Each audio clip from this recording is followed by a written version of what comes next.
Hoy nos toca la epístola de Hebreos. Saben que Hebreos, si ustedes se fijaron, no comienza como un saludo. No dice yo apóstol, yo no saluda a nadie.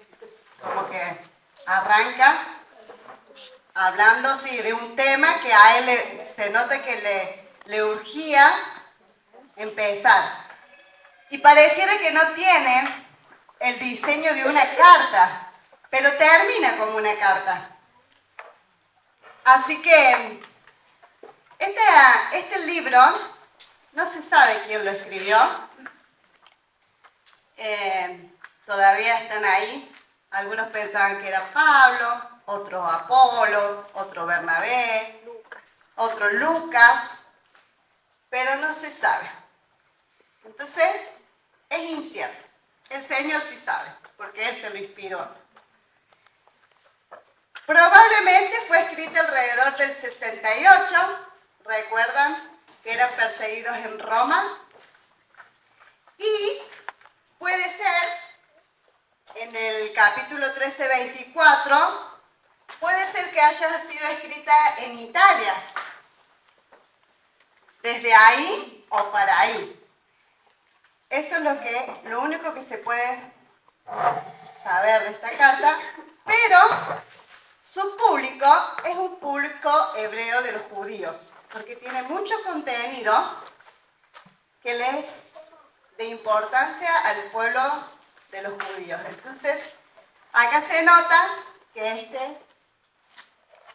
este escritor conocía el Pentateuco, conocía la historia del pueblo de Israel, y él va a marcar en todo este libro temas principales para comparar, ¿sí?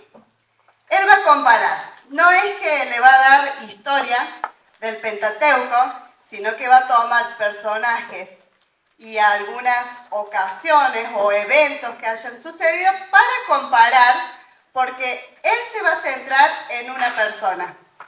¿Ustedes saben en quién? En Jesús. Por eso se lo puse ahí. Se va a centrar en Jesús. Ahora, si bien se nota que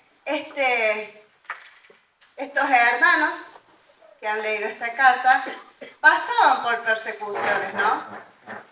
Y muchos, a pesar de que tenían situaciones, se estaban volviendo de nuevo a los ritos y a las costumbres del judaísmo. Entonces, acá va a empezar a advertirles de no volverse atrás, porque es como que, no sé, fueron salvos y ahora rechazan la cruz. Eso no se puede hacer. Así que le urge y los va a animar a que vale la pena seguir a Cristo. Vale la pena que ellos lleven el nombre de Cristo y que no se vuelvan atrás. Y muchos, yo pensaba, no he tenido casos, ¿no? Pero ¿cuántos de nosotros han conocido al Señor y su misma familia los hizo de lado? Su misma familia los apartó, su misma familia. Entonces pensaba en esto, ¿no? Por seguir a Cristo, lo trataban como el traidor. Pero acá el autor los anima. Cristo vale la pena, porque Él es todo. Así que bueno, temas del Antiguo Testamento, del Pentateuco, vemos que Él tiene el principal personaje que va a ser Abraham, porque Él es a quien Dios le dio la promesa y de ahí va a nacer la nación de Israel. Entonces también le va a dar este trasfondo, ¿no? de Abraham como aquel que caminó por fe, y por esa fe que él no lo vio con sus ojos, hay un pueblo. De ahí me hizo acordar que fue paciente. Después de este pueblo, de un pueblo que fue esclavo en Egipto, que salió de un Moisés que recibió los 10 mandamientos, que estuvo con Dios en el Sinaí, ¿no? Y sobre todo se ve a un pueblo que se quedó en el desierto, se perdió el poseer la tierra, y él va y viene con las historias, ¿no? Pero él, sobre todas las cosas, va a ver que Jesucristo es sobre todo. Y lo más importante también, y justo estos días estaba meditando de nuevo en Mateos, los últimos capítulos, cuando hicieron el tabernáculo, y me encantó, ¿no? Porque apenas Cristo murió, la tierra tembló y el velo se partió. Dice de punta a punta. Y esto es lo que hicieron el pueblo, el lugar donde Dios quería habitar. Un diseño del cielo. Porque todo lo del tabernáculo fue diseñado por Dios. Así que igual, todo esto que él va a contar es un trasfondo de lo que es en verdad. Todo va a venir hablando del que se manifestó y que nosotros podemos entenderlo y que este público lo podía ver, porque era lo que se venía hablando, que otros no lo han visto, pero lo han caminado por fe, y ustedes sí, porque ellos vieron a Jesucristo con sus ojos, ¿no? Así que bueno, ustedes ubíquense en este contexto, en lo que le estaban sucediendo, y dividí, hoy vamos a ver 3 partes, 4. La primera, si ustedes ven que, como les dije, no arranca como una carta, sino que va al punto, y dice, Dios habiendo hablado de muchas veces y de muchas maneras. ¿A través de quién? De los profetas. Ellos, ¿ah? ¿Quieren que le lean la Reina Valera o la NTV? No, preguntaba para ver si para seguir. Hoy traje las dos. Nada más que a veces me encanta la NTV, pero me pierdo porque yo estoy acostumbrada a la Reina Valera. Bien, el primer punto. Dios habló de muchas formas en otros tiempos, ¿no? Muchas veces y de muchas maneras. Por sueño, a través de la boca del profeta, ¿no? A través, yo pensaba en Jeremías, que su propia vida también reflejaba lo que Dios quería hacer, del profeta Oseas, de muchas maneras, ¿no? En otros tiempos a los padres por los profetas. Pero, me encanta, en estos postreros días nos ha hablado por el Hijo. En estos, hoy, en este tiempo, ¿no? Por el Hijo. Y no era cualquiera, sino ¿quién? A quien constituyó heredero de todo. Y por quien asimismo hizo el universo. O sea que acá vemos a Jesús como la misma palabra, como el mensaje revelado y visto. Él era Jesús. El cual, siendo el resplandor de su gloria y la imagen misma de su sustancia. Saben que en el original usa más la expresión que está en la NTV, expresa el carácter mismo de Dios. Porque en el original usa la palabra sustancia, ahí les voy a leer, upostasios, no sé, una palabra griega, en el latín lo van a traducir como substantia.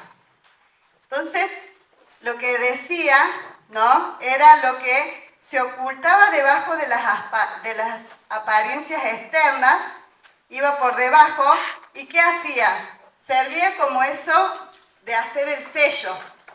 Marcaba toda esa sustancia para que el sello quede igual. Entonces, en la NTV dice, expresa el carácter mismo de Dios. Él era el reflejo. Entonces, acá lo que está diciendo, ¿no? Que Jesús, en su deidad, Él es Dios. Él es mismo. Y por Él, y para Él, fueron creadas todas las cosas. Y Él la creó con su palabra. Con su palabra, Él dio vida a todo. Entonces, del 1 al 3, vemos que habla de los profetas.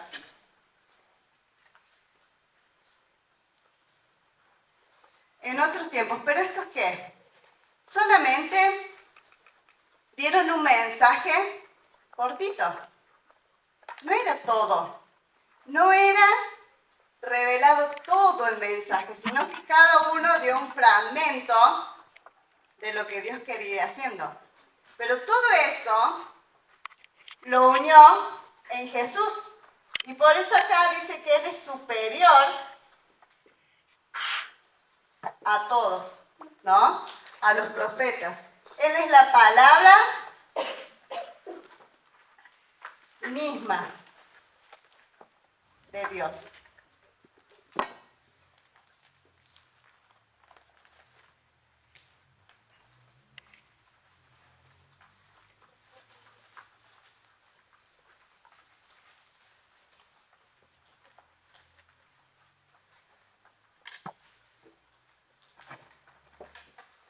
Después sigo. Y quien sustenta todas las cosas con la palabra de su poder, habiendo efectuado la purificación de nuestros pecados por medio de sí mismo. Me gusta la palabra efectuado, ¿no? En Él se cumplió todo. Fue efectivo lo que hizo acá en la tierra. La otra versión sostiene todo con su gran poder de su palabra, después de habernos limpiado de nuestros pecados. Después de haber hecho esto que hizo, se sentó a la diestra de la majestad en las alturas. Se sentó. Como Dios se sentó cuando terminó la creación, ¿no? Empezó a ver y dice que todo le era bueno. Se sentó a mirar y decir, acabé con mi obra. Y ahí lo vemos a Jesús sentado en majestad a la derecha de Dios, porque es su Hijo, teniendo el poder y la autoridad sobre todas las cosas.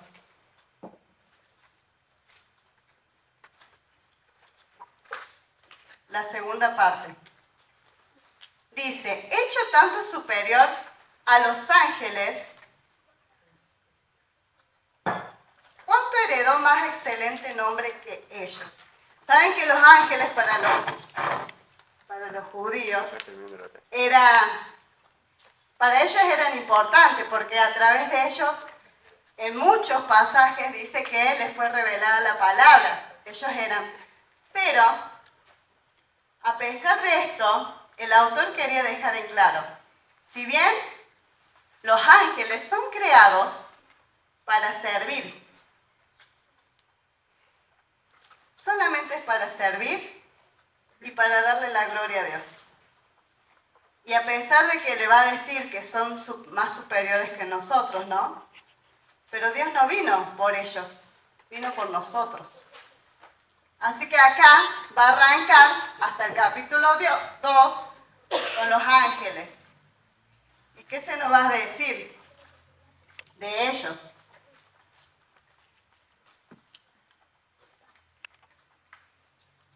Y le dice, ¿por qué? ¿A cuál de los ángeles dijo Dios jamás? Mi hijo eres tú, yo te he engendrado hoy, y otra vez yo seré a él padre, y él me será mi hijo.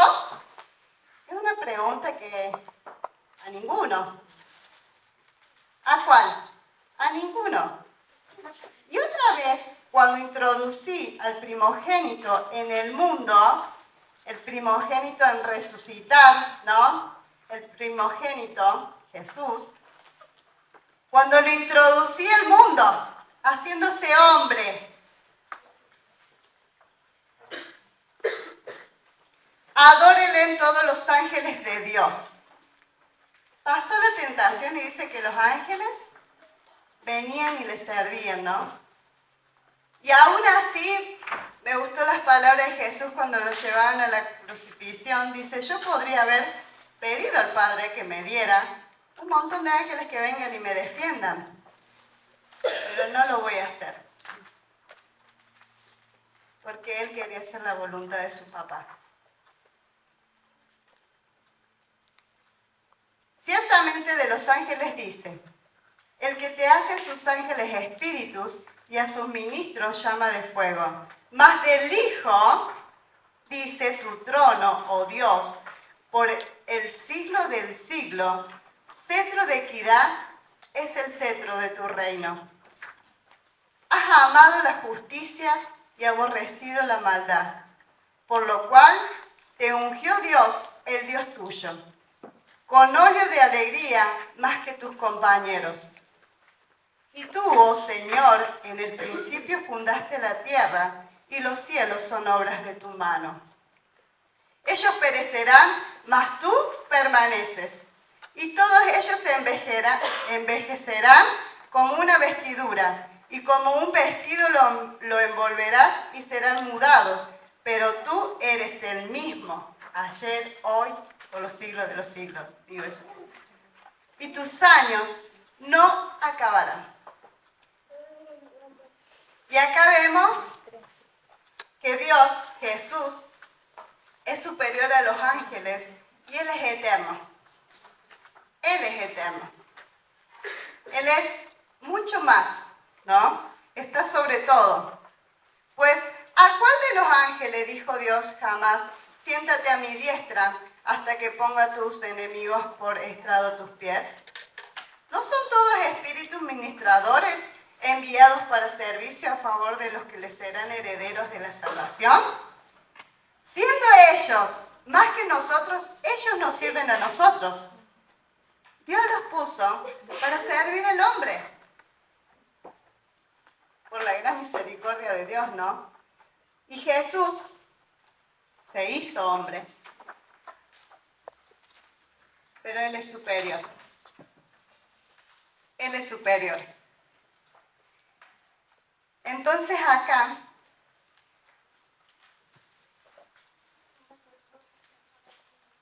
le está diciendo que es superior a los profetas y superior a los ángeles. Pero miren cómo arranca el 2. Acá le va a dar una advertencia, porque le viene explicando que los ángeles están para servir, pero Jesús es mayor. Y que a Él tienen que mirar, a Él tienen que escuchar, a Él. Por lo tanto, es necesario que con más diligencia atendamos a las cosas que hemos oído. No sea que nos deslicemos. Las enseñanzas de Jesús. Dice que atendamos diligentemente. Dice, porque si la palabra dicha por medio de los ángeles fue firme y toda transgresión y desobediencia recibió justa retribución, ¿no?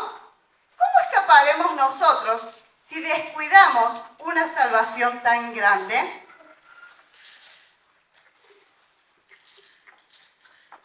Si la palabra dada por los ángeles se cumplió así, ¿cómo nosotros que hemos recibido el mensaje de la salvación por medio de Cristo la podemos descuidar?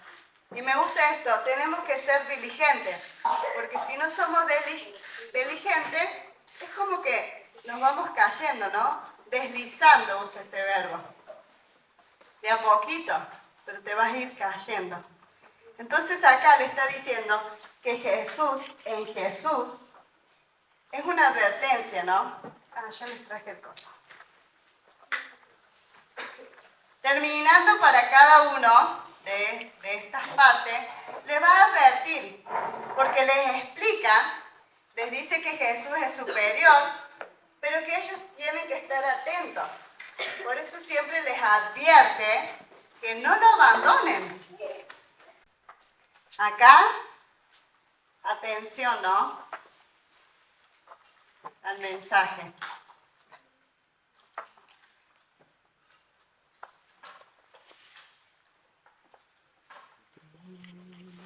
Seamos diligentes y atendamos, dice acá. No solamente eso, atendamos a lo que han escuchado para que no nos deslicemos. ¿Cómo escaparemos nosotros si descuidamos una salvación tan grande, la cual, habiendo sido anunciada primeramente por el Señor, nos fue confirmada por los que oyeron, testificando Dios juntamente con ellos, con señales y prodigios, diversos milagros y repartimiento del Espíritu Santo según su voluntad? Lo que los apóstoles hacían, ¿no? Llevaban el mensaje. Y se nota que este autor estaba en este grupo de los apóstoles. Entonces ahí le dice, atiendan, sean diligentes, ¿no? No se vuelvan atrás, vuelvan. Porque no sujetó a los ángeles el mundo venidero, acerca del cual estamos hablando. Pero alguien testificó en cierto lugar diciendo, ¿qué es el hombre para que te acuerdes de él? ¿O el hijo del hombre para que le visites? ¿Qué somos nosotros, no? Para que Jesús viniera y se hiciera como uno de nosotros. Lo hiciste un poco menor que los ángeles. Hombre. Vino como hombre, ¿no? Pero lo coronaste de gloria y de honra, y le pusiste sobre las obras de tus manos, sobre todo. Todo lo sujetaste bajo sus pies. Nosotros merecíamos la muerte, ¿no? Pero acá dice gustase. Con la muerte de Jesús, el Padre quedó satisfecho. Porque convenía aquel cuya causa son todas las cosas y por quien todas las cosas subsisten, que habiendo de llevar muchos hijos a la gloria, perfeccionaste por aflicciones al autor de la salvación de ellos.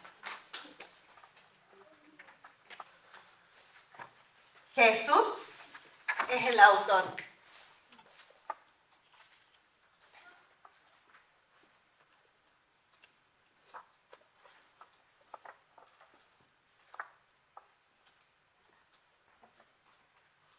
A pesar de que se hizo menor que los ángeles.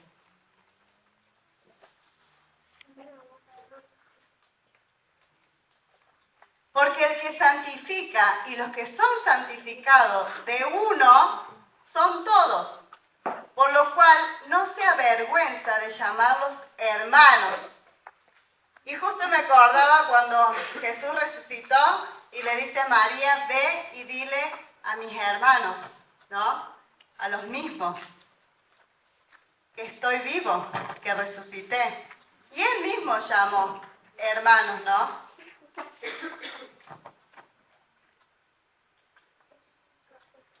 No se avergüenza de llamarnos hermanos, siendo hombres nosotros, ¿no? Diciendo, anunciaré a mis hermanos tu nombre, en medio de la congregación te alabaré. Y otra vez, yo confiaré en él. Y de nuevo, he aquí, yo y los hijos de Dios me dio.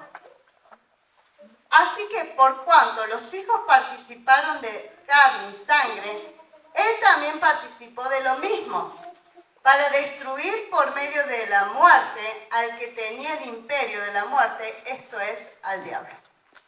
Tomó la llave de la muerte en la cruz. para nosotros, ¿no? Para que nosotros tengamos vida.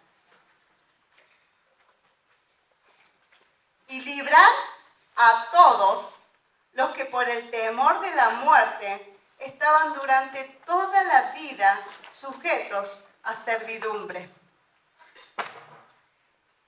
¿Qué obra más grande?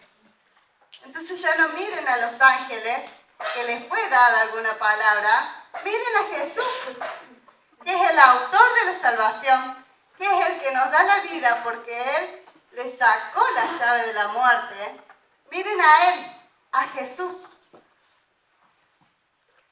que se hizo por nosotros hombre, para darnos vida y salvación, y librarnos de toda vieja, dice, vida sujetos a servidumbre. No se vuelvan atrás, no se vuelvan a esas cosas que no tienen sentido, ¿no? Volverse a lo que ellos hacían.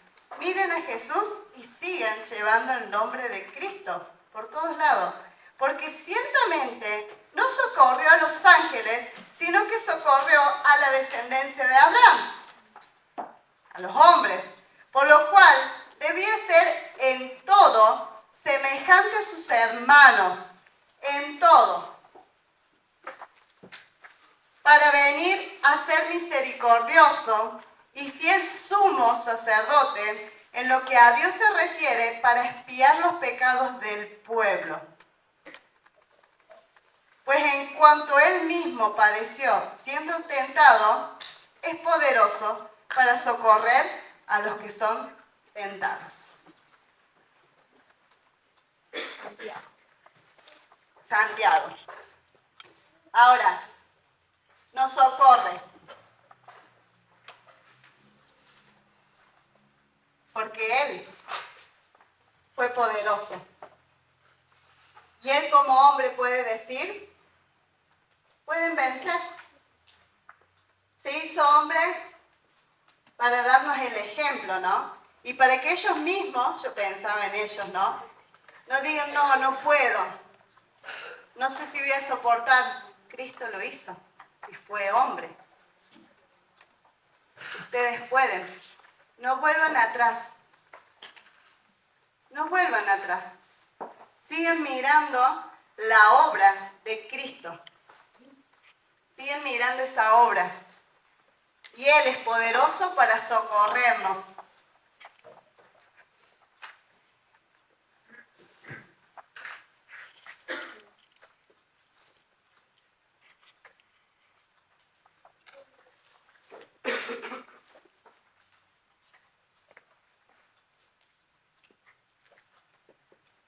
Y a la Torah, lo que hacían, ¿no?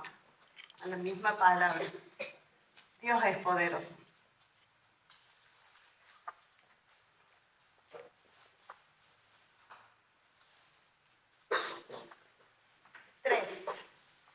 Espero que me llegue. Por tanto, hermanos santos, participantes del llamamiento celestial, considerad al apóstol y sumo sacerdote de nuestra profesión, Cristo, el enviado, ¿no? Y el que hacía una obra. El sumo sacerdote tenía una tarea muy importante para este pueblo, ¿no? Pero ¿quién es? Acá lo va a comparar a Cristo, el cual es fiel al que le constituyó, como también lo fue Moisés en toda la casa de Dios. ¿Qué se le había dado a Moisés la tarea? De llevar a un pueblo en libertad a su casa, ¿no?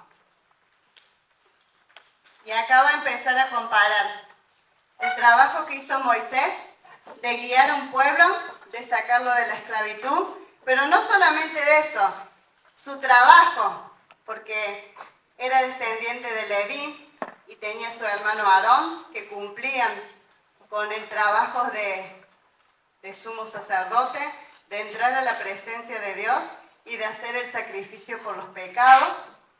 Y entonces acá va a empezar a comparar lo que Moisés hizo siendo fiel, porque él fue fiel, dice con toda la casa de Dios.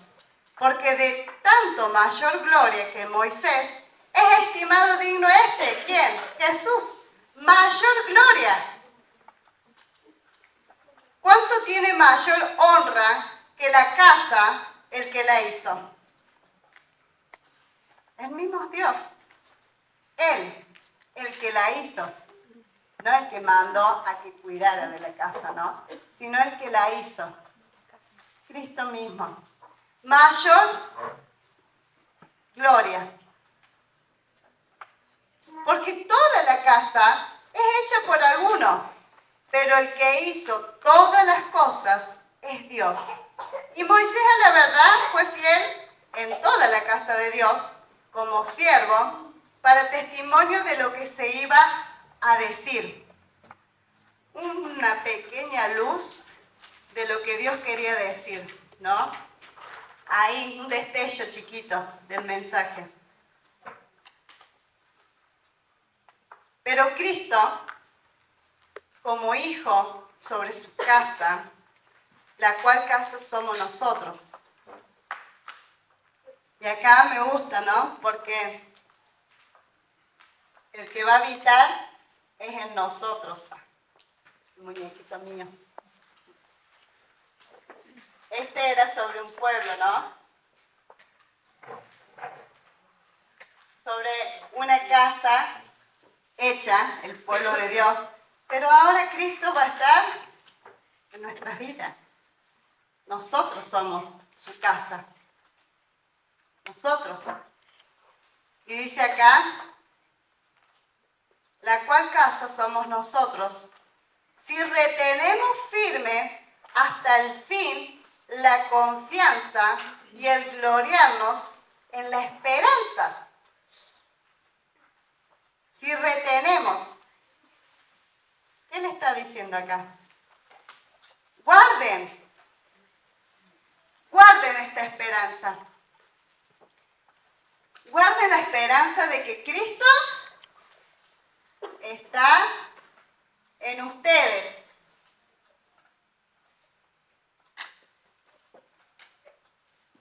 Él está en ustedes.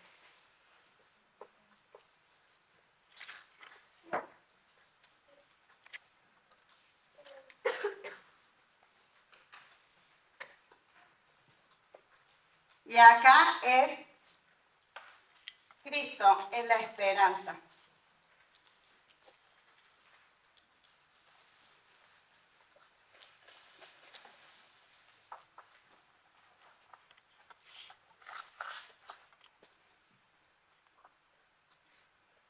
Por lo cual, como dice el Espíritu Santo, si oyeres hoy su voz, no endurezcáis vuestros corazones, como la provocación en el día de la tentación en el desierto, donde me tentaron vuestros padres, me probaron y vieron mis obras 40 años, a causa de la cual me disgusté contra esta generación, y dije, siempre andan vagando en su corazón y no han conocido mis caminos.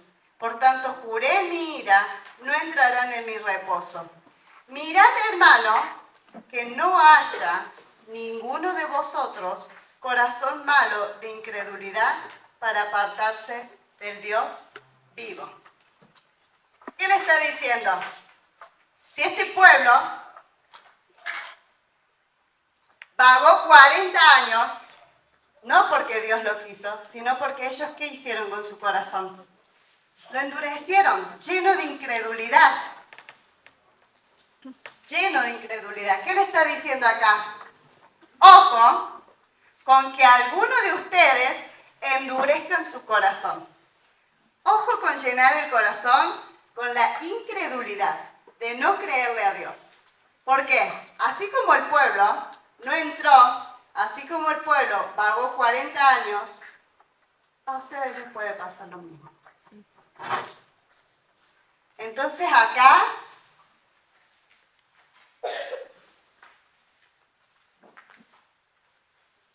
no llenarse el corazón. Tengan cuidado. Que su corazón no se llene de incredulidad, para apartarse del Dios vivo. Porque el que no cree, sin fe, es imposible ver a Dios. Guárdense, ¿no? Guarden el corazón. Créanle a Dios, porque Él es nuestra esperanza.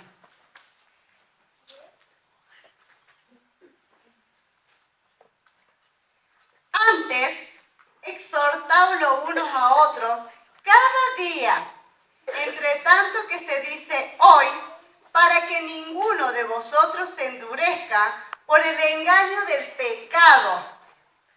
El engaño del pecado, ¿no?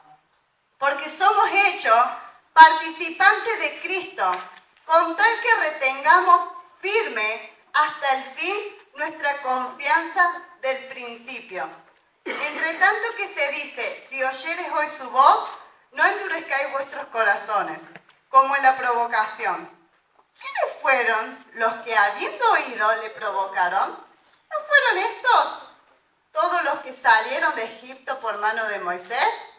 ¿Y con quiénes estuvo el disgustado 40 años? ¿No fueron con los que pecaron, cuyo cuerpo cayeron en el desierto? ¿Y a quiénes juró que no entrarían en su reposo, sino a aquellos que desobedecieron? Y vemos que no pudieron entrar a causa de incredulidad. Temamos, pues no sea que permaneciendo aún la promesa de entrar en su reposo, alguno de vosotros perezca no haberlo alcanzado. Entrar en su reposo, ¿no? Yo pensaba cuando Él nos venga a buscar, irnos con Él. Pero mientras tantos, si están en el desierto, no llenen su corazón de incredulidad. Teman y permanezcan. Teman, acá le dice. Teman. Viste que dice, porque el Espíritu Santo dice, y esa partecita que sigue después es el Salmo 95, que dice lo mismo, si oyeres hoy su voz, y está diciendo, a ver, el Espíritu Santo no lo digo yo acá, sino que lo dice el Espíritu Santo allá con, el autor del Salmo, que no sé quién es, pero él mismo está diciendo el Salmo está inspirado por Dios y también lo encontramos en varias partes, digamos, de la palabra. Está igual, está todo igual, 95.8 en adelante. Así que escúchenlo. El Espíritu Santo, hoy tenemos al Espíritu Santo que nos habla y que podamos permanecer. A este le instaba mucho más, ¿no? Teman. Le está diciendo en el 4.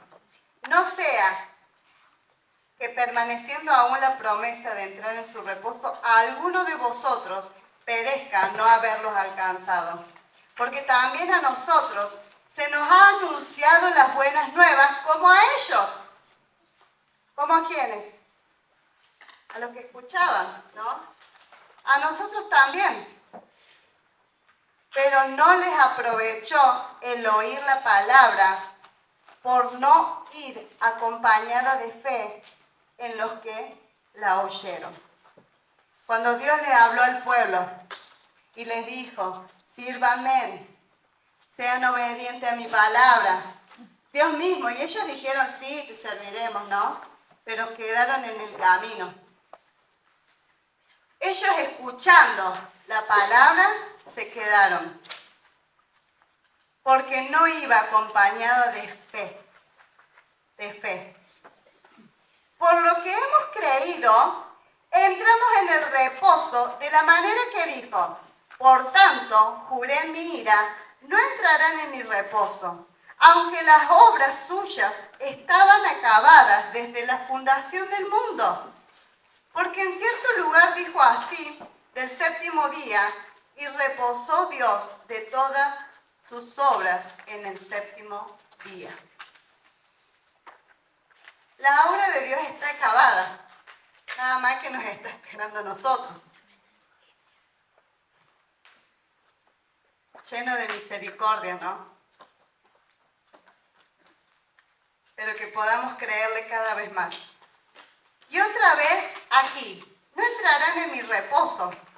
Por lo tanto, puesto que falta que algunos entren en él, y aquellos a quienes primero se les anunció las buenas nuevas no entraron por causa de desobediencia, otra vez determino un día, hoy, diciendo después de tanto tiempo por medio de David, como se le dijo: si oyeres hoy su voz, no endurezcáis vuestros corazones.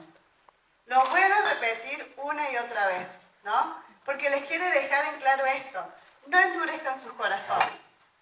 Escuchen y llénense el corazón con fe.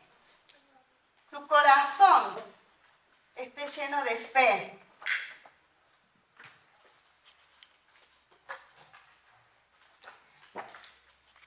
Porque si Josué les hubiera dado el reposo, no hablaría después de otro día. Por tanto, queda un reposo para el pueblo de Dios y el que estamos esperando. Porque el que ha entrado en su reposo también ha reposado de sus obras, como Dios de las suyas. Procuremos, pues, entrar en aquel reposo para que ninguno caiga en semejante ejemplo de desobediencia. ¿Tienen ejemplo? Ahí está.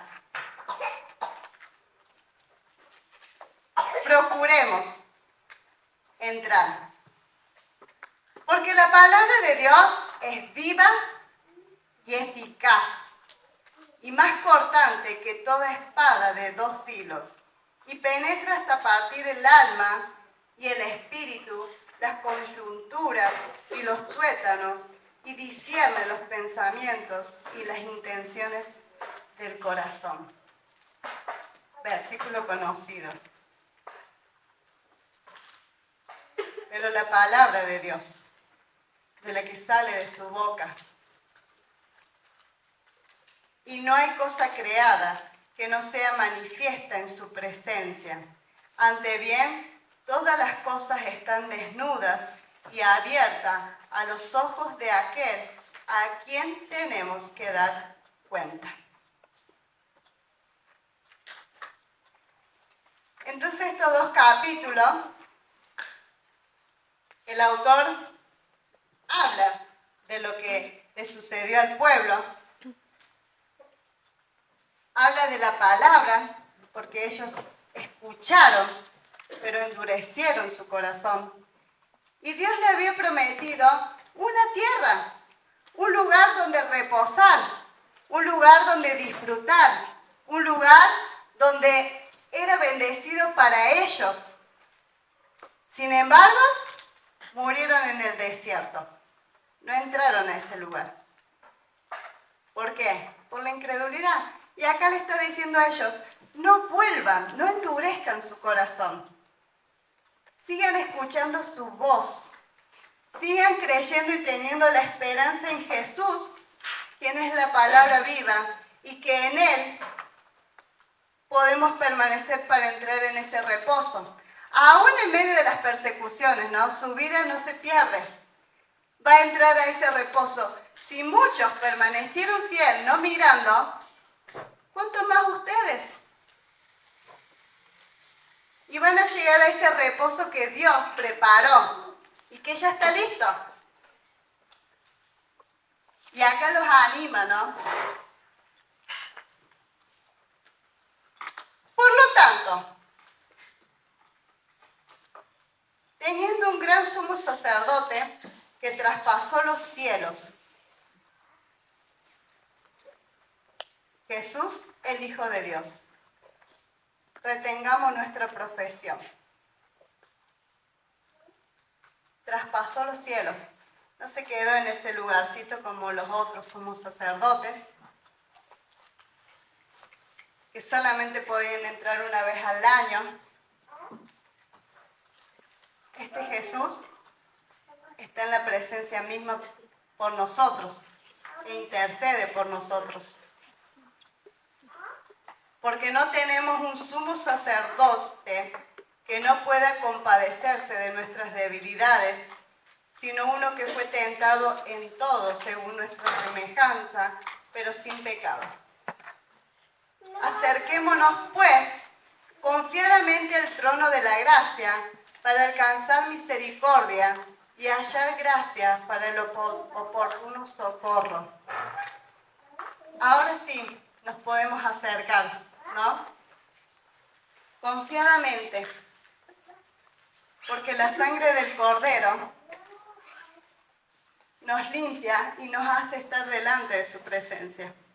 Acerquémonos, no se alejen, no se vuelvan atrás, acérquense cada vez más a Cristo, acérquense cada vez más a Él.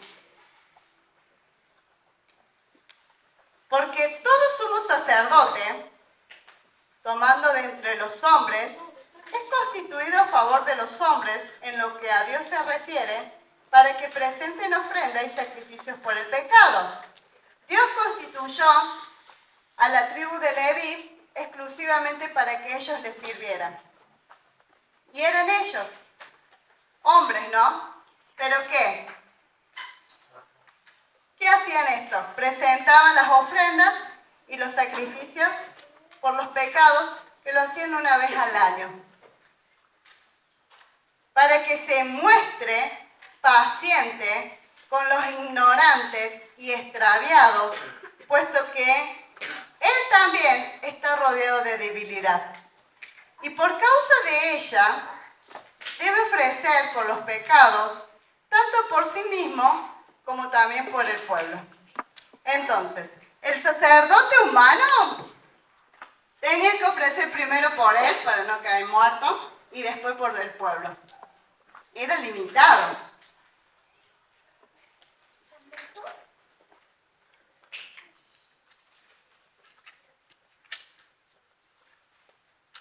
Todos los años, primero él, después el pueblo. No podía entrar a la presencia del Señor así. Primero tenía que ofrecer él por sus pecados, y nadie tomaba para sí esta honra, sino el que es llamado por Dios, como lo fue Aarón.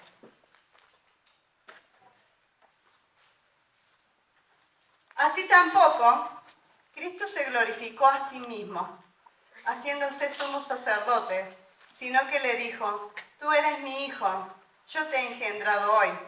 Como también dice en otro lugar: tú eres sacerdote para siempre, según el orden de Melquisedec.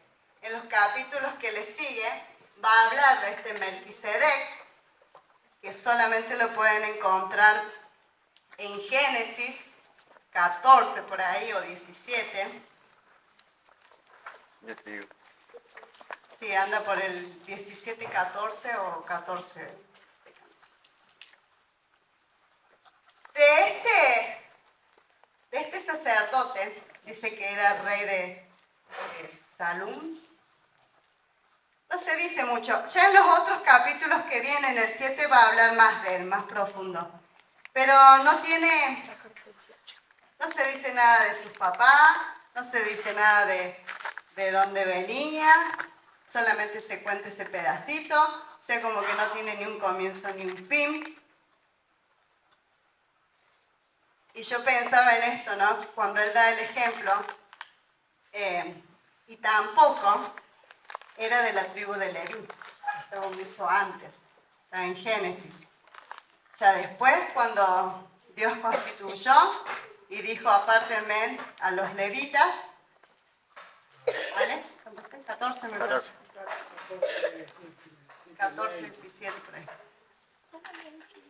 Es cortito, así que. Entonces,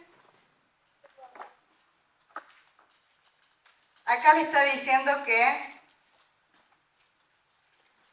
tu sacerdocio es para siempre. Es para siempre. es eterno. Y Cristo, en los días de su carne, ofreciendo ruegos y súplicas con gran clamor. Y me venía eso cuando el Señor clamaba, ¿no? Y acá dice ignorantes y cosas, se burlaban. Y no sabían que Él clamaba por nosotros, aún estando muerto. Y súplicas con gran clamor y lágrimas al que le podía librar de la muerte. Fue oída a causa de su temor reverente. Y aunque era hijo, por lo que padeció, aprendió la obediencia. Y habiendo sido perfeccionado, vino a ser el autor de la eterna salvación. Para todos los que le obedecen. Y fue declarado por Dios sumo sacerdote según el orden de Melquisedec. Acerca de esto, tenemos que decir, y difícil de explicar, por cuanto os habéis hecho tardos para oír. En la otra versión, como que tengo que volver a explicarles todo. Como no entendieron nada, le estaba diciendo esto. También, sí. Porque debiendo ser ya maestros, todavía están ahí, niños y maduros, volviéndose atrás, dudando de la fe, dudando de llevar el nombre de Cristo. Ya tendrían que ser maestros.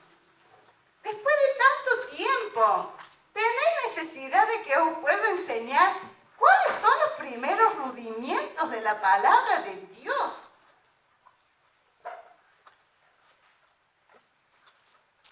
La otra versión, no me gustaría decir mucho sobre este tema, pero es difícil de explicar, sobre todo porque ustedes son torpes espiritualmente. No se la mando de decir.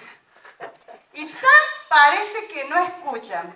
Parece Pablo. Sí, parece Pablo. Como que Claro, hace tanto que son creyentes que ya deberían estar enseñando a otros. En cambio, necesitan que alguien les vuelva a enseñar las cosas básicas de la palabra. No sean torpes a ustedes. Empiecen a crecer. Que no se nos vuelva a enseñar, ¿no? Que ustedes pongan cimiento en lo que están escuchando y aprendiendo. Son como niños pequeños que necesitan leche y no pueden comer alimentos sólidos. Pues el que se alimenta de leche sigue siendo bebé y no sabe cómo hacerlo correcto. El alimento sólido es para los que son maduros, los que a fuerza de práctica están capacitados para distinguir entre lo bueno y lo malo. O sea, bebés, les están. con razón me dan sopa. Estás ahí.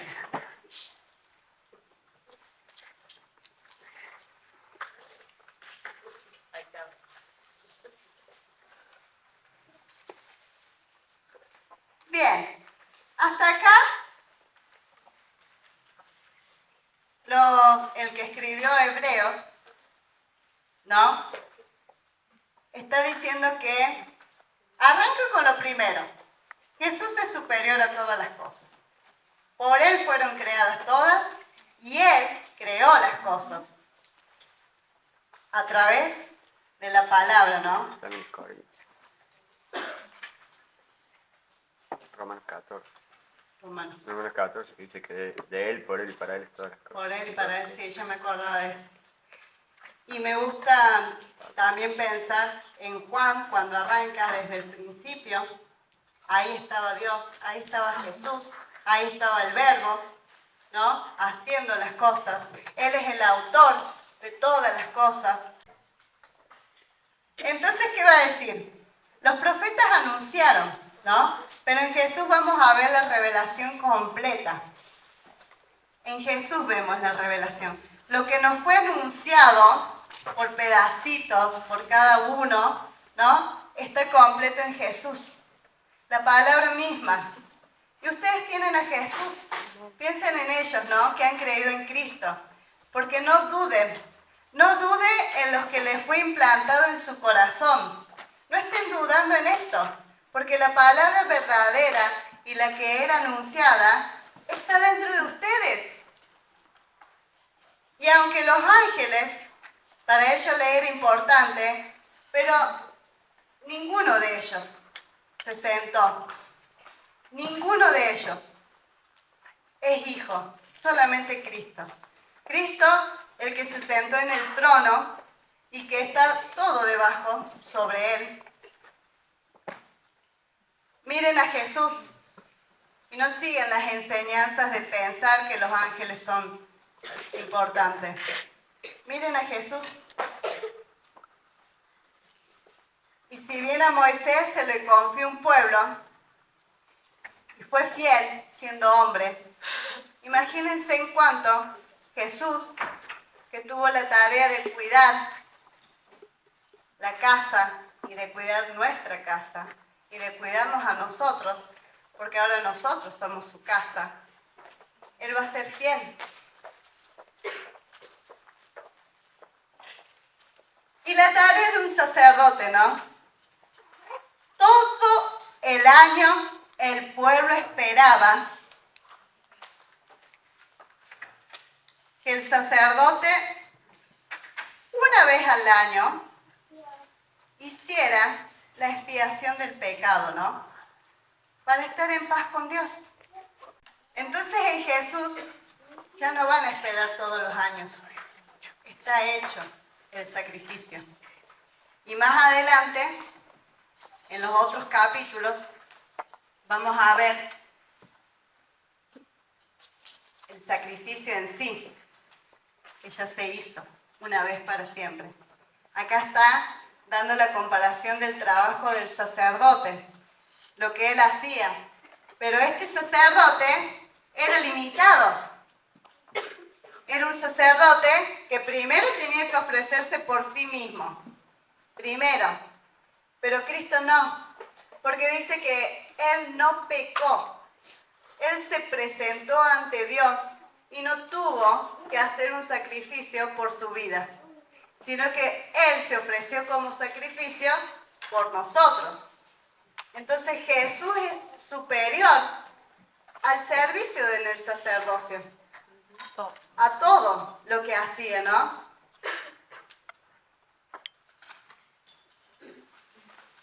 Y en Él podemos encontrar la salvación de nuestros pecados.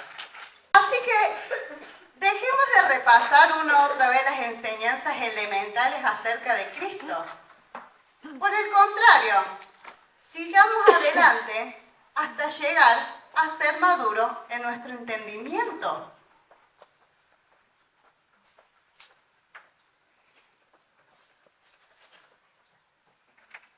No puede ser que tengamos que comenzar de nuevo con los importantes cimientos acerca del arrepentimiento de las malas acciones y de tener fe en Dios. Ustedes tampoco necesitan más enseñanza acerca de los bautismos, la imposición de manos, la resurrección de los muertos y el juicio eterno. Así que, si Dios quiere, avanzaremos hacia un mayor entendimiento. Pues es imposible lograr que vuelvan a arrepentirse lo que una vez fueron iluminados. ¿O aceptaste al Señor Jesús en tu corazón? Ustedes llevan a Cristo en su corazón. Y esto no vuelvan a traer. No se vuelvan atrás. No necesitamos enseñarles más, dice. Se bautizaron una vez declararon que Jesucristo era todo en ellos. Pues es imposible lograr que vuelvan a arrepentirse, los que una vez fueron iluminados, aquellos que experimentaron las cosas buenas del cielo y fueron partícipes del Espíritu Santo, que saborearon la bondad de la palabra de Dios y el poder del mundo venidero. Y que luego se alejan de Dios. El Señor es tan bueno con nosotros los hombres, porque lo primero que hacemos es alejarnos de Dios, pensando que digo, no me congrego más, ¿no? Y acá le va a decir, no sean como aquellos, se dejen de congregar. Pero no es que estoy enojado con mi hermano y no vengo más, ¿saben qué? Ahí sí le diría, inmaduros, nosotros no nos congregamos, yo no me congrego para ver a mi hermano, yo también me congrego para ser obediente. Y me congrego porque quiero ser obediente a lo que Dios nos pide. Y sí tenemos diferencias, pero que eso no nos impida. O sea, nuestra mente tiene que entender que todo lo hacemos por el Señor. Todo lo hacemos por Él. No se vuelvan. Entonces no pongan las excusas, no voy más a la iglesia. No ir más a la iglesia es alejarte del Señor, de la comunión, de lo que Él quiere para nosotros. El mal te lo haces vos. Se lo hace uno mismo, porque en sí nos alejamos de Él, que es tan bueno y misericordioso con nosotros, ¿no? Acá dice, ya que luego se alejaron de Dios, es imposible lograr que esa persona vuelva a arrepentirse al rechazar al Hijo de Dios. Ellos mismos lo clavan otra vez a la cruz y lo exponen a la vergüenza pública. ¿Qué estás haciendo cuando te volves atrás? Estás clavando a Jesús. Estás volviendo a hacer eso.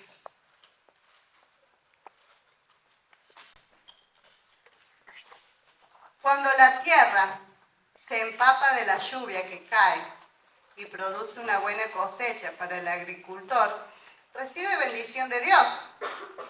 En cambio, el campo que produce espino y cardos no sirve para nada. El agricultor no tardará en maldecirlo y quemarlo. Frutos buenos. Frutos buenos. También muy similar a Santiago, ¿no? Por los frutos los vas a conocer.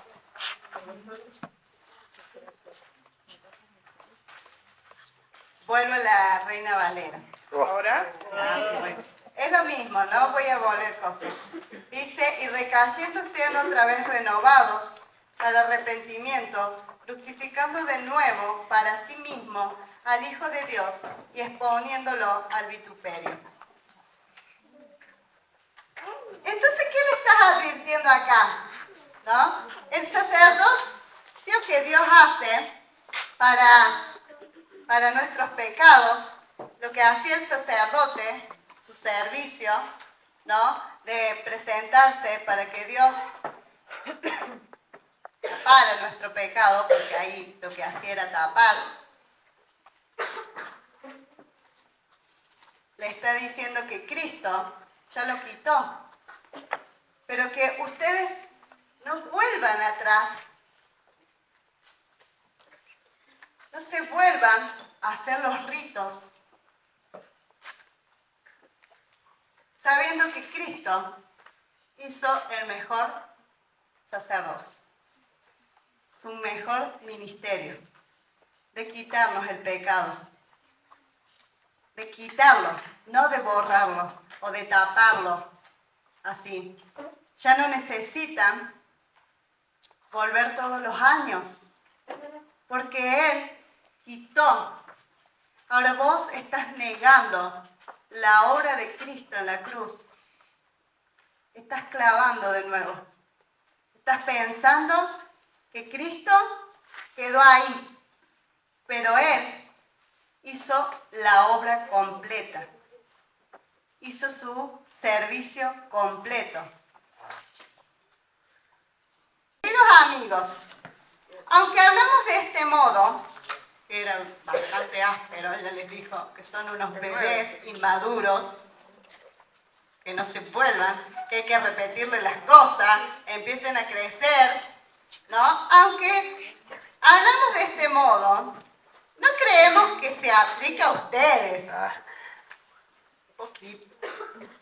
Estamos convencidos de que ustedes están destinados para cosas mejores, las cuales vienen con la salvación. Cosas mejores, ¿no? Me hace pensar todos los regalos que Dios nos da por la salvación, por recibirlo. Cosas mejores. El Espíritu Santo y sus dones, sus frutos, cosas mejores. Cosas mejores. Pues Dios no es injusto.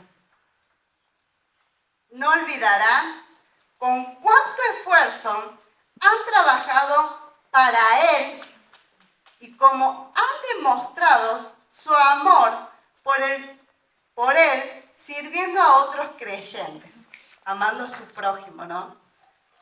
Como todavía lo hacen. Nuestro deseo es que sigan amando a los demás mientras tengan vida para asegurarse de lo que esperan se hará realidad. Entonces, no se volverán torpes ni indiferentes espiritualmente. ¿Saben que cuando cuidamos de nuestros hermanos, me hace pensar que yo busco más para tener más y poder tener que darle a mi hermano? Entonces no nos ocupamos de nosotros y quedamos ahí ociosos, ¿no? Sino que mirar al otro y servir al otro hace que busquemos más del Señor, porque queremos hacerle bien.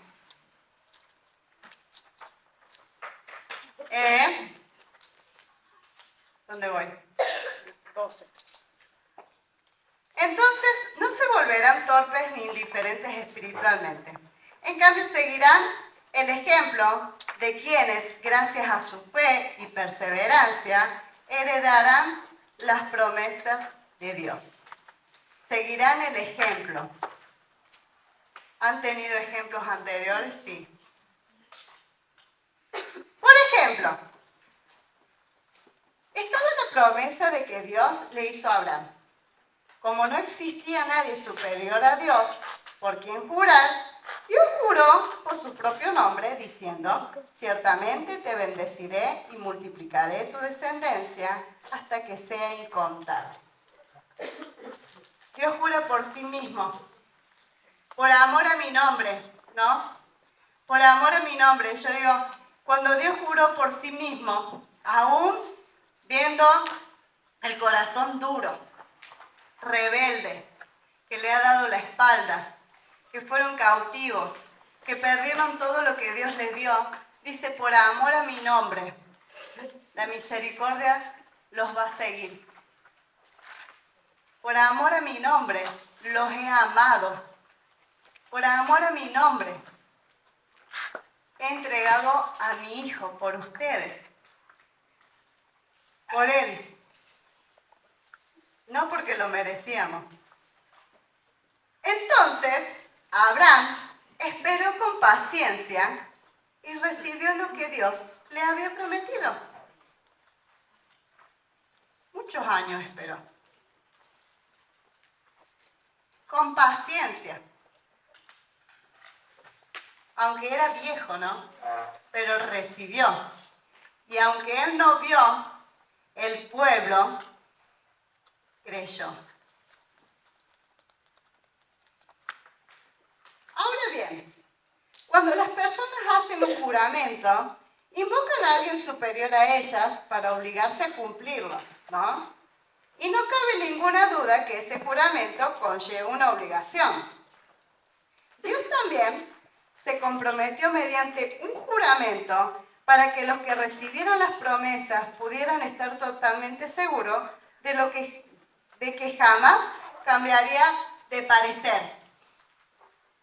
Si Dios te promete, Él cumple. Si Él nos prometió que estaría con nosotros hasta el fin, lo va a estar. Si Él prometió, lo va a hacer.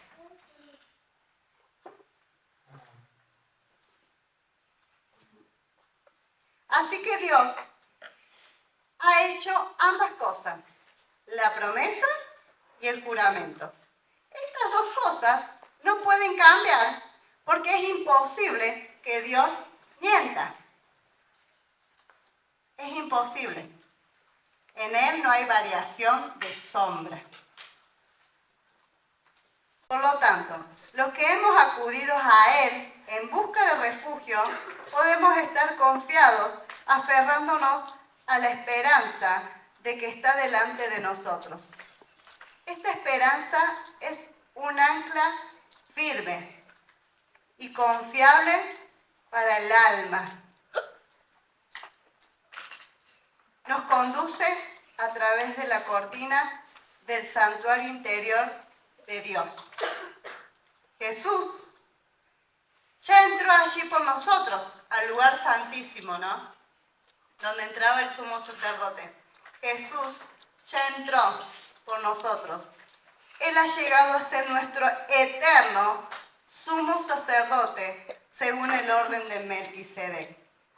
Este Melquisedec fue rey de la ciudad de Salem y también sacerdote del Dios Altísimo.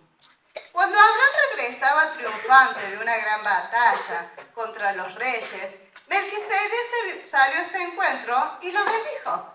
Después Abraham tomó la 10ª parte de lo que había capturado en la batalla y se la dio a Melquisedec. Le dio el diezmo. Pero no recibió nada de Melquisedec. La bendición, ¿no? Lo demás no quiso. El nombre Melquisedec significa rey de justicia. Y el rey de Salem significa rey de paz. No hay registro de su padre, ni de su madre, ni ninguno de sus antepasados. No hay un principio ni fin de su vida. A semejanza de Dios, sigue siendo sacerdote para siempre. Por eso lo tiene como ejemplo, ¿no? Consideren entonces la grandeza de este Melquisedec. Incluso Abraham, el gran patriarca de Israel, reconoció esto al entregarle la 10ª parte de lo que había capturado en la batalla. Ahora bien, la ley de Moisés exigía que los sacerdotes, que son descendientes de Leví, le cobraran el diezmo al resto del pueblo de Israel, quienes también son descendientes de Abraham. Sin embargo, Melquisedec, que no era descendiente de Leví, recibió de Abraham la 10ª parte, y Melquisedec bendijo a Abraham, quien ya había recibido las promesas de Dios. Sin lugar a duda, el que tiene el poder para bendecir es superior a quien recibe la bendición. No buscamos la bendición, sino el que tiene el poder, al poderoso.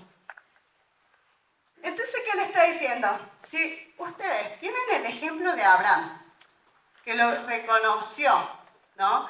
Que le dio el porcentaje, que le ofrendó a este Melquisedec, ¿cuánto más a nuestro sumo sacerdote?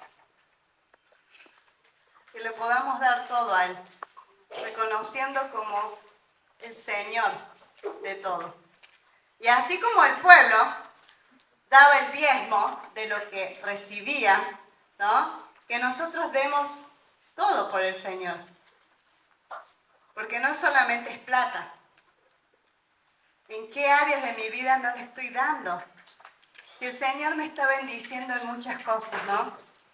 Por ahí pensemos, ¿en qué parte no le estoy dando? Que nos demos todo por Él y que le demos. Porque dándole el diezmo es reconocer que Él es Rey. Que Él se lo merece. ¿Qué es lo que nosotros sacamos de lo que recibimos? ¿Qué estamos sacando? Entonces le está dando el ejemplo. Si Abraham reconoció e hizo esto, ¿qué van a hacer con Cristo? Me encanta el autor, lo inteligente que es y lo hábil que es para usar lo que el público sí sabe para hacerlos reflexionar, porque bueno, ahora está hablando de Abraham y después va a seguir hablando de Abraham. Cómo Abraham llegó a la salvación, por así decirlo. Que no fue por cumplir la ley, sino que fue por fe. Y ahora está diciendo, Abraham reconoció a Melquisedec que no era de la tribu de Leví, así como nosotros reconocemos a Jesús que no es levita. ¿Pero por qué? Porque ellos entendían de las tribus y que la tribu que estaba encargada de los sacrificios era la tribu de Leví. Pero si Abraham, que era el padre de la fe, había reconocido a Melquisedec que no era levita, ¿por qué nosotros no podíamos reconocer a Jesús, el Mesías, que era de la tribu de Judá, como un levita también, aunque no fuera de la tribu de Leví? Y hace toda esa relación para decir, ustedes que sí saben de las tribus y que sí entienden de todo esto, fíjense que ya tenemos un precedente. Y no es cualquiera, es Abraham, que para ellos era muy importante. Y bueno, el 7:7 a mí me quedó eso, ¿no? Yo cuando lo leí, dice que sin dudas el que tiene el poder para bendecir, o sea, en este caso Melquisedec, es superior al que recibe bendición, Abraham. O sea, aquel que Jesús, quien tiene el poder de bendecir a nosotros, es superior, reconocemos que es superior. Hebreo 7:7. Y me gusta porque también dice que a pesar de que Melquisedec lo bendijo, él ya había recibido la bendición anterior, ¿no? Dios ya le había dado. Pero si él recibió esta bendición que le dio Melquisedec, que recibamos de lo que Cristo puede darnos. Reconozcan, ¿no? Bien. 8. Los sacerdotes que recibieron los diezmos son hombres que mueren. Así que Melquisedec es superior a ellos porque no se nos dice que sigue viviendo. Además, podremos decir que esos levitas, los que recibieron el diezmo, pagaron un diezmo a Melquisedec cuando lo pagó sus antepasados Abraham. ¿O no? Esta tribu que venía de Abraham, que lo hicieron. Entonces, si el sacerdocio de Leví, sobre el cual se basó la ley, hubiera podido lograr la perfección que Dios propuso, ¿por qué fue necesario que Dios estableciera un sacerdocio diferente con un sacerdote según el orden de Melquisedec, en lugar de un orden de Leví y Aarón? Está haciendo una pregunta. Y si se cambia el sacerdocio, también es necesario cambiar la ley para permitirlo, pues el sacerdocio a quien nos referimos pertenece a una tribu diferente cuyos miembros jamás han servido en el altar como sacerdotes. Lo que quiero decir es que nuestro Señor vino de la tribu de Judá y Moisés nunca habló de que los sacerdotes provinieran de esta tribu. Ese cambio resulta aún más evidente, ya que ha surgido un sacerdote diferente, quien es como Melquisedec. Jesús llegó a ser sacerdote no por cumplir la ley del requisito físico que pertenece a la tribu de Leví, sino por el poder de una vida que no puede ser destruida. Y el salmista señaló cuando profetizó: tú eres sacerdote para siempre, según el orden de Melquisedec. Así que el antiguo requisito del sacerdocio quedó anulado por ser débil e inútil, pues la ley nunca perfeccionó nada. solamente marcaba lo que tenía que hacer. Los apuntaba, ¿no?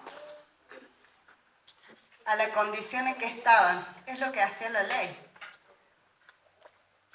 Pero no perfeccionó nada. No los hacía.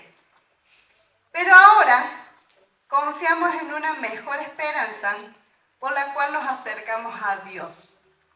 Este nuevo sistema, este nuevo sacerdocio, este nuevo orden, ¿no?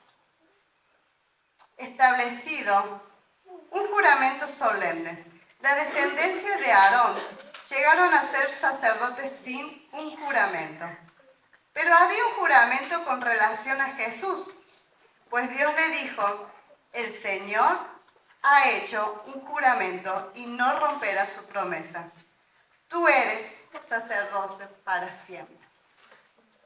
Debido a ese juramento, Jesús es quien garantiza este mejor pacto con Dios.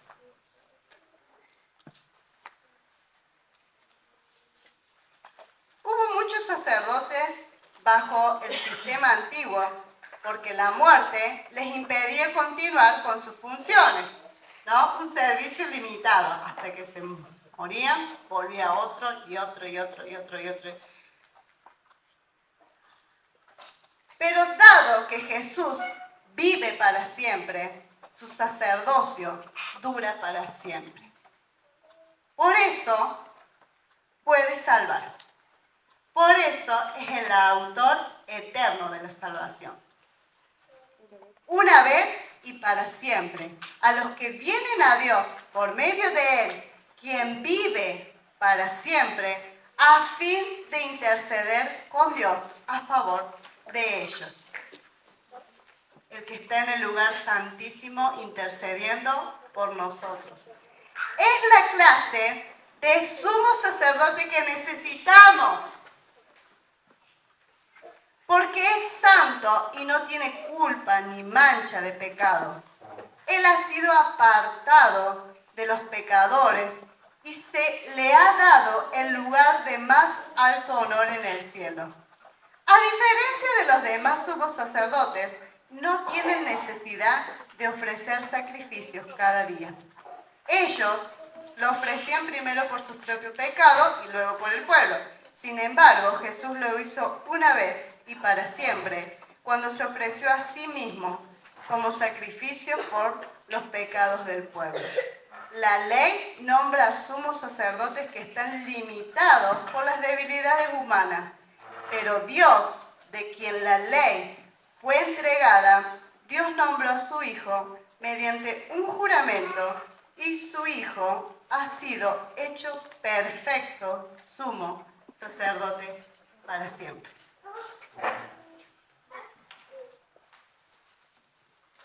Hermoso pensar en esto, ¿no?